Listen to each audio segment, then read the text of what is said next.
Broadcasting from the middle of Corvette Boulevard and Stingray Avenue, this is Auto World with your host, Bob Long.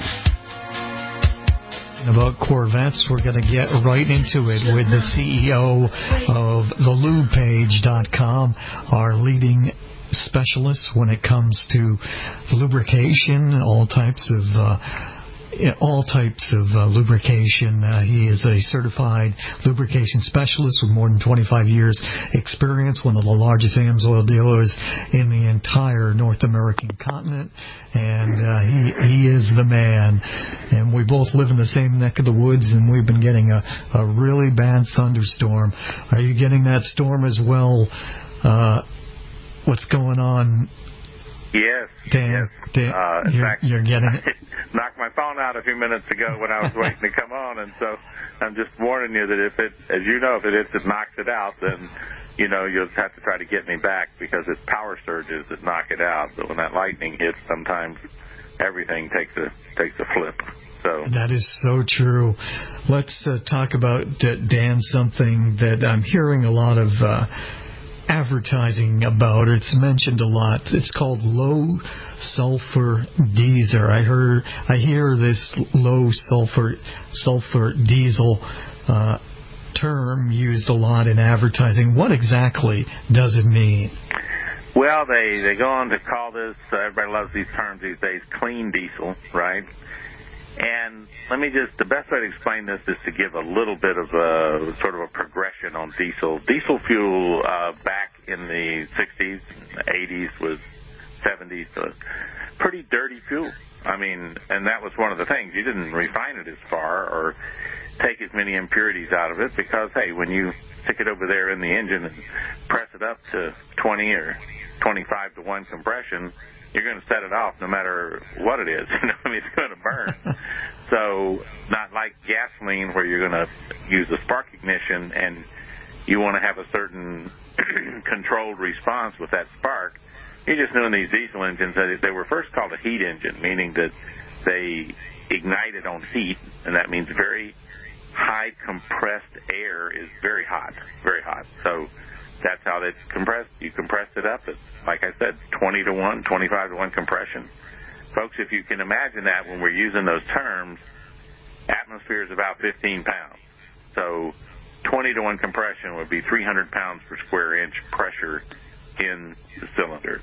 And that's pretty high pressure because once that fireball goes off, now it's going to expand and multiply that pressure significantly. So anyway, here we go with diesel. Originally, they just refined it and put it out, and it was averaged, probably 4,000 or 5,000 parts per million of sulfur.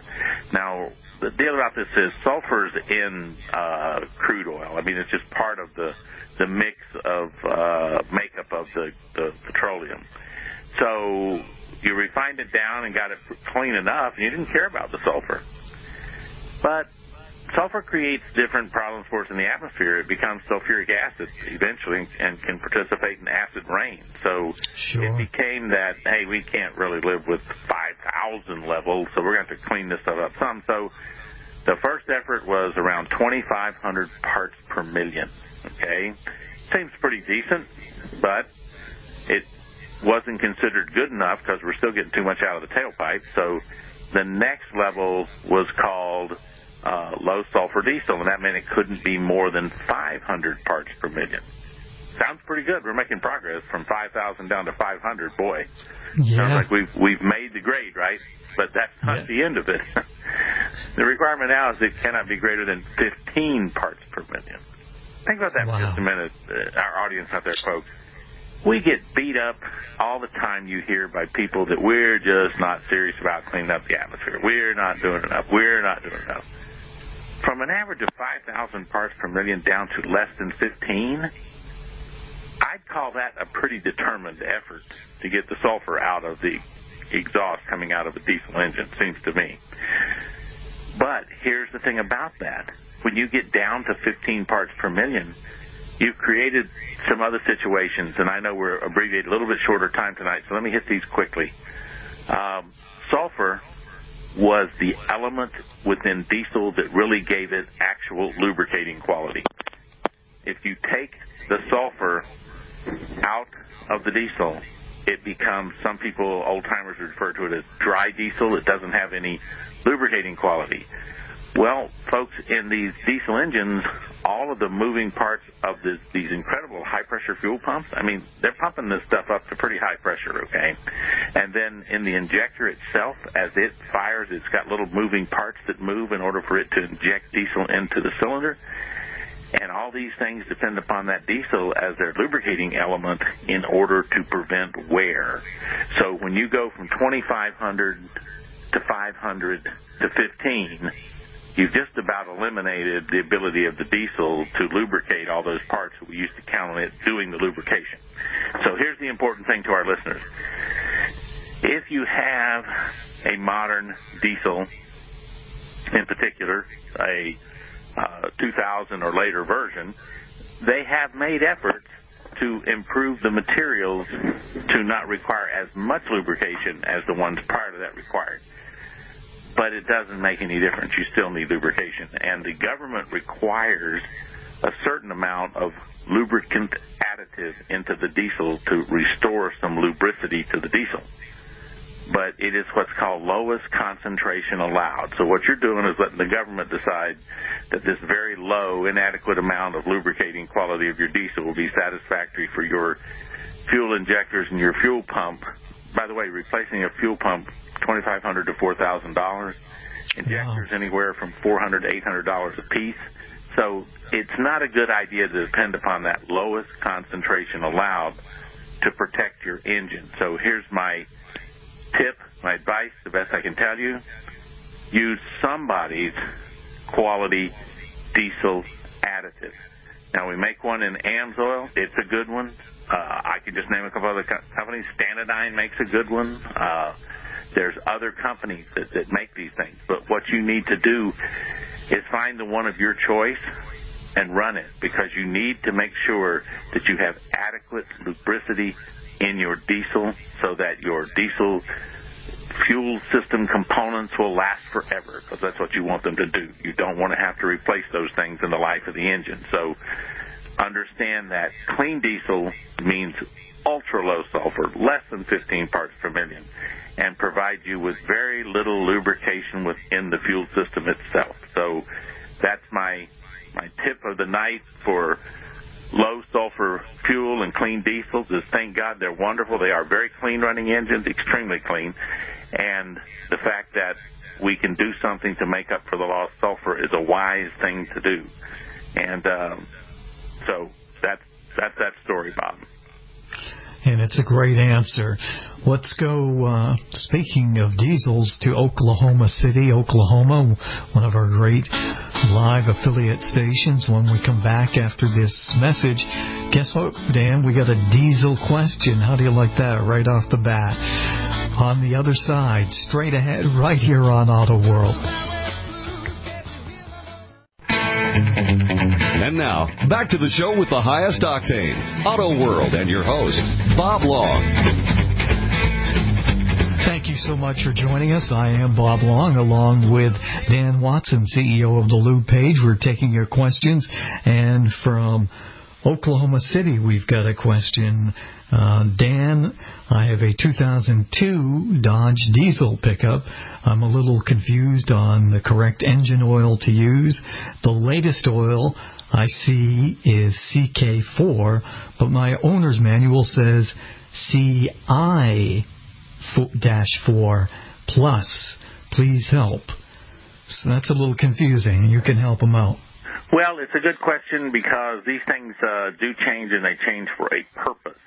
Now, if he could go out and just buy CI-4 plus diesel oil off the shelf, he'd just keep doing that, because that's an excellent oil made for that vintage of a diesel engine.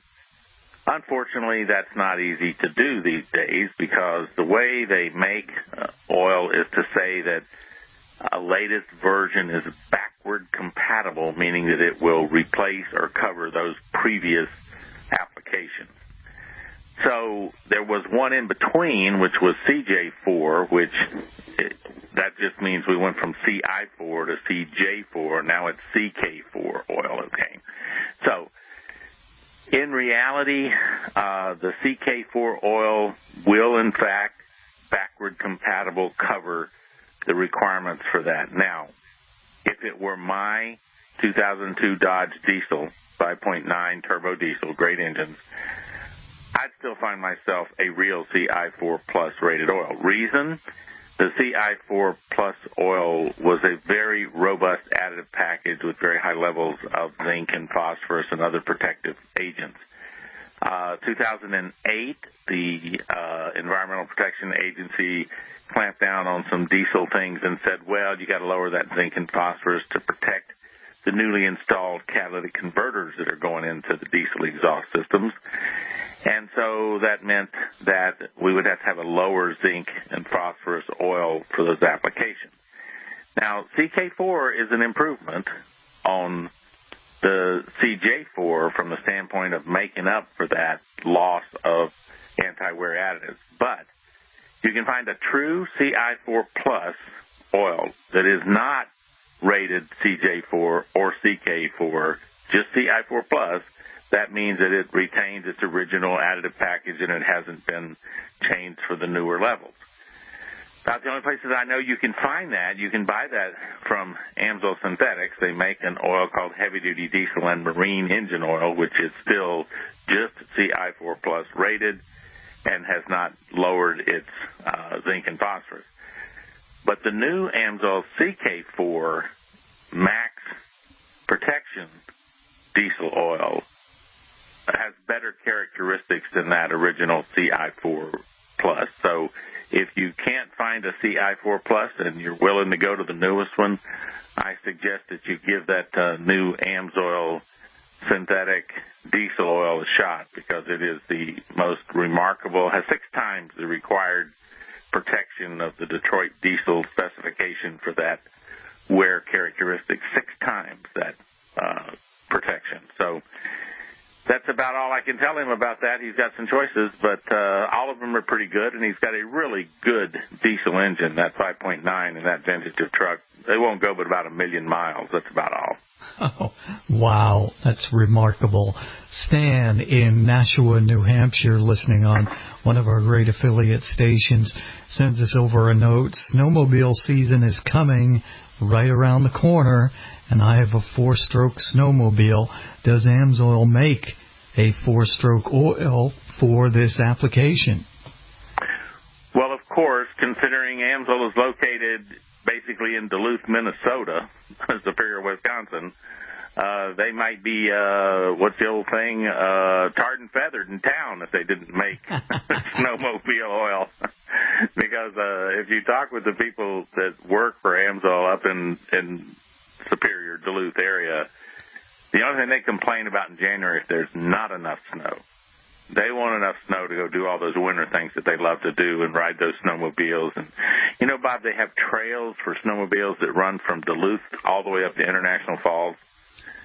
No kidding. No, you can get on those trails in the winter, and they have actual pit stops, you know, where somebody's got a restaurant and a bar and that kind of stuff. And so people are riding their snowmobiles on these known trails. It's almost like winter snowmobile road, if you will, that goes all the way up to International Falls, so they can go by these places and have fun and enjoy themselves. So they know how to enjoy the winter, because you have to enjoy the winter when you live in Duluth, because you're going to get it whether you enjoy it or not.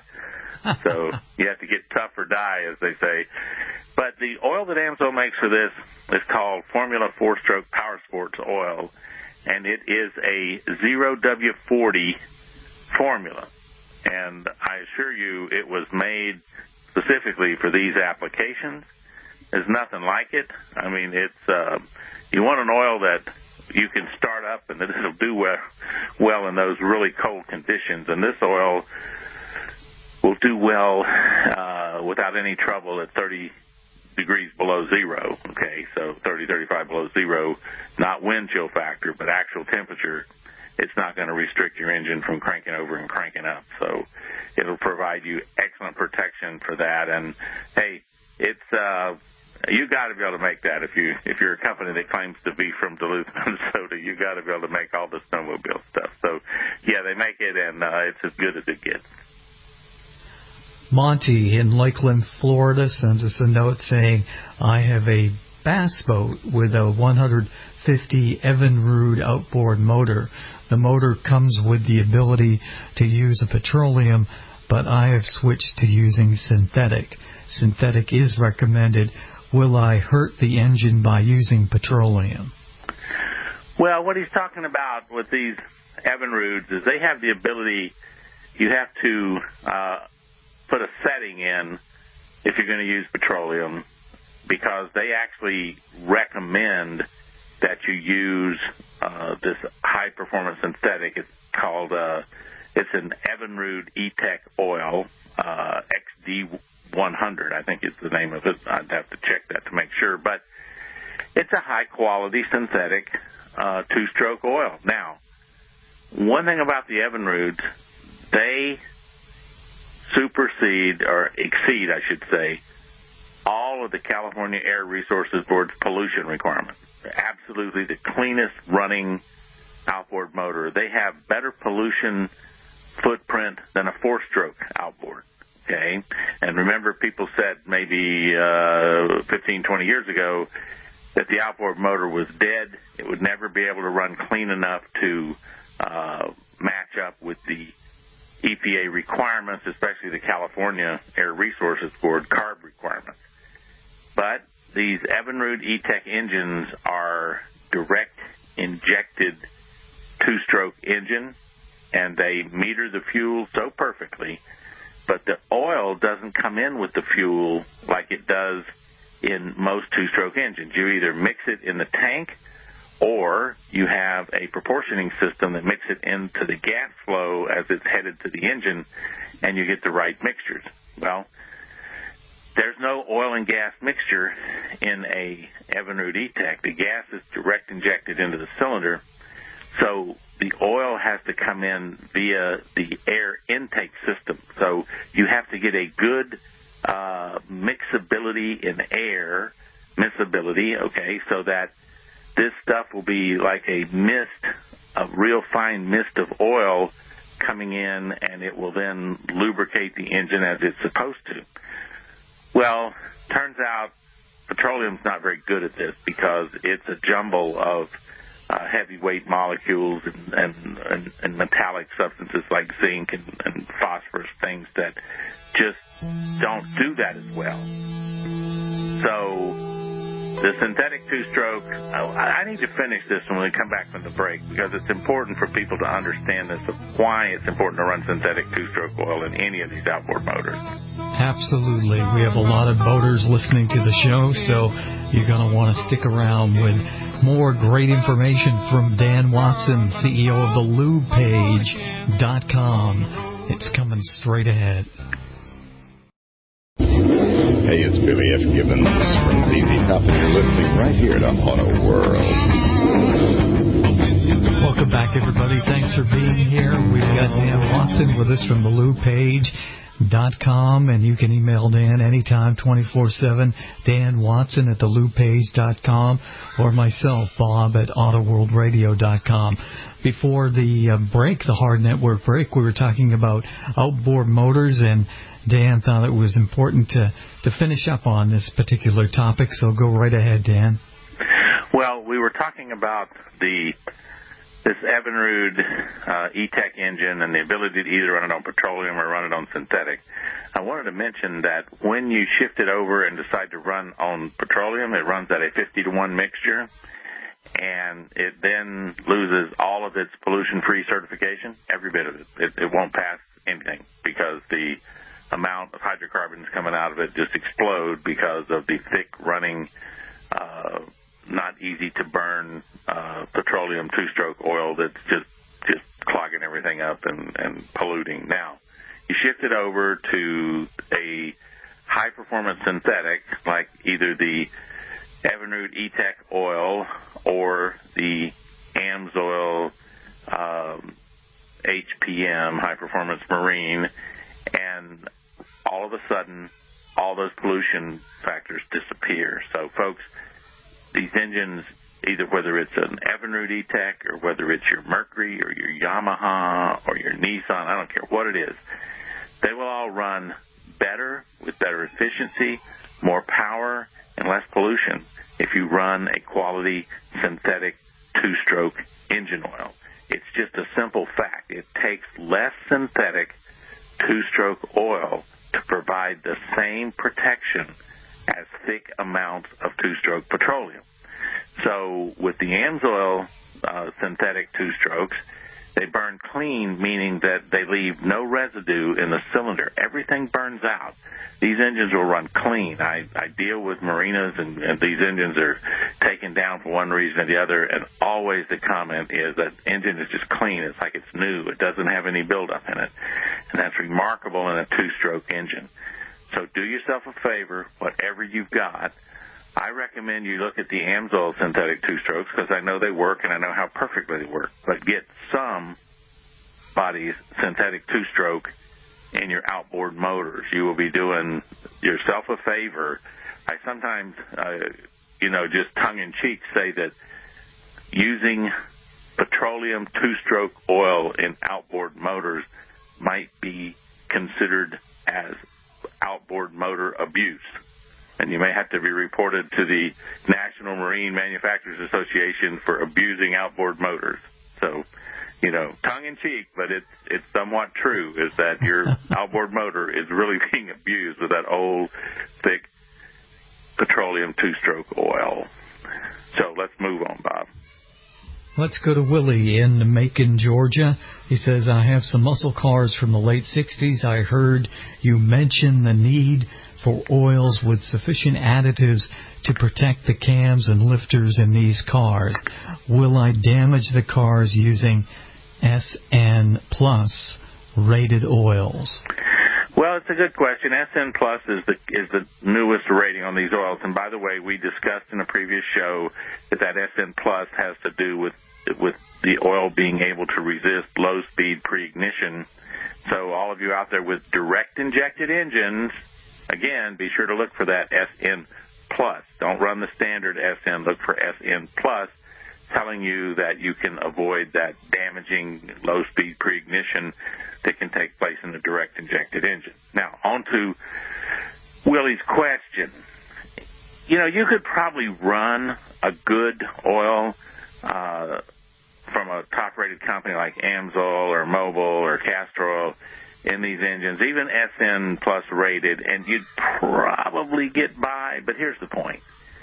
They weren't made for this. The problem with the cams is that they have what we call a contact sliding motion, which can only be protected on that metal-to-metal surface really by zinc and phosphorus, the anti-wear additives that would prevent any wear on that cam lobe or on that lifter. And so is the SN-rated oil sufficient? Hey, there's people knock this around back and forth.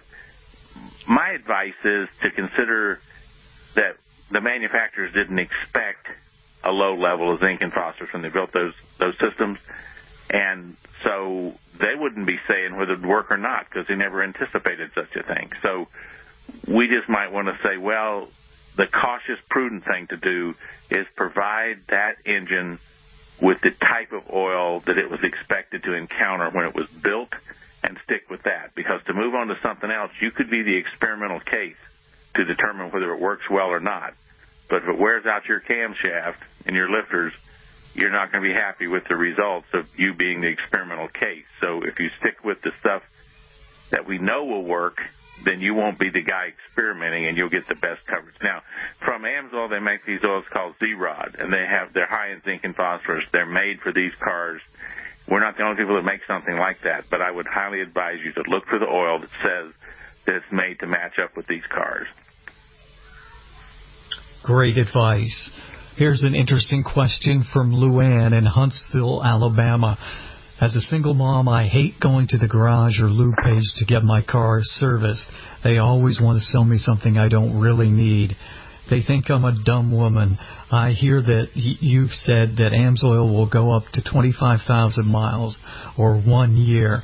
Can you assure me that this is warranted, and then I will not have to go to the lube page, the lube place, I should say, but once a year?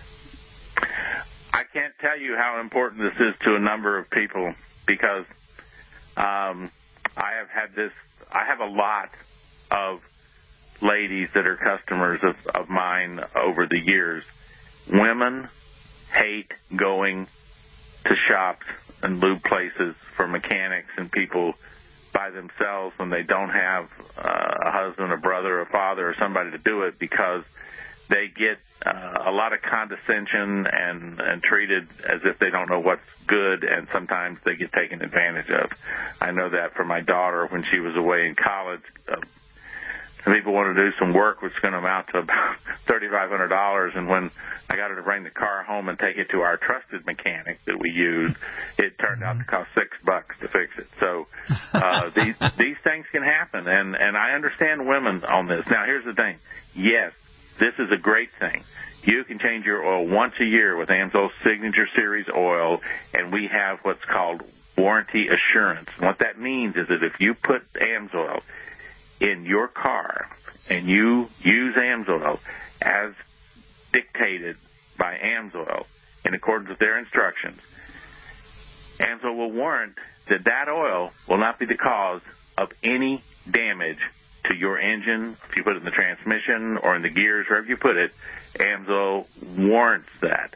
Now, other oil companies, you heard one time before there was I think a Quaker State thing that said that if you start with Quaker State from day one and you keep your records and you can prove this, you can prove that, and all these caveats, that they'll warrant it for, I forget how many miles it was. It was a lot. But here's what Amsoil says. If your car is in good mechanical condition, and this is the first time you've ever used Amsoil, and you use it in accordance with our instructions, we will warrant the use of that oil not to cause any damage or harm to your engine, no matter what you put in it for the first 50,000 miles or the first 100,000 miles. The question is, what condition is it in right now? If it's in good mechanical condition, then if you use Amsoil and convert it over, Amsoil's warranty will stand the test. I can tell you. I've been there. I've seen it stand the test. So for this lady, I would just say to her, yes, join the club. Start using extended drains. Go once a year, not to exceed 25,000 miles, and have peace of mind that your car is well protected by an additional warranty from Amsoil Incorporated. So I hope that helps Luann have a little bit of peace of mind. Absolutely. Great advice. Quick question here from Tom in Traverse City, Michigan. I have a 32-foot diesel-powered boat. What would you recommend for the 2 diesels I have in the boat? Well, one good thing I can say to him right now is that I'd recommend our new Max Protection diesel oil. It was just certified to have, it is a rust-free or rust prevention oil. It's 2 times the expected rust-inhibiting capability, which makes it basically a marine-grade diesel oil. Now, we have the original one you could use, too, which would be our CI-4 Plus heavy-duty diesel and marine. But considering the performance of the new Max Protection diesel oil and its now certified rust prevention capability, I'd move up to that and put it in. I just don't know. Man, I'm envious. I'd like to have a 32-foot boat with twin diesel engines in it. I'd love to have that. Excellent. Well, we'll make up for that lost time another week. But sure. In the meantime, everybody send Dan emails at Dan Watson, the Loop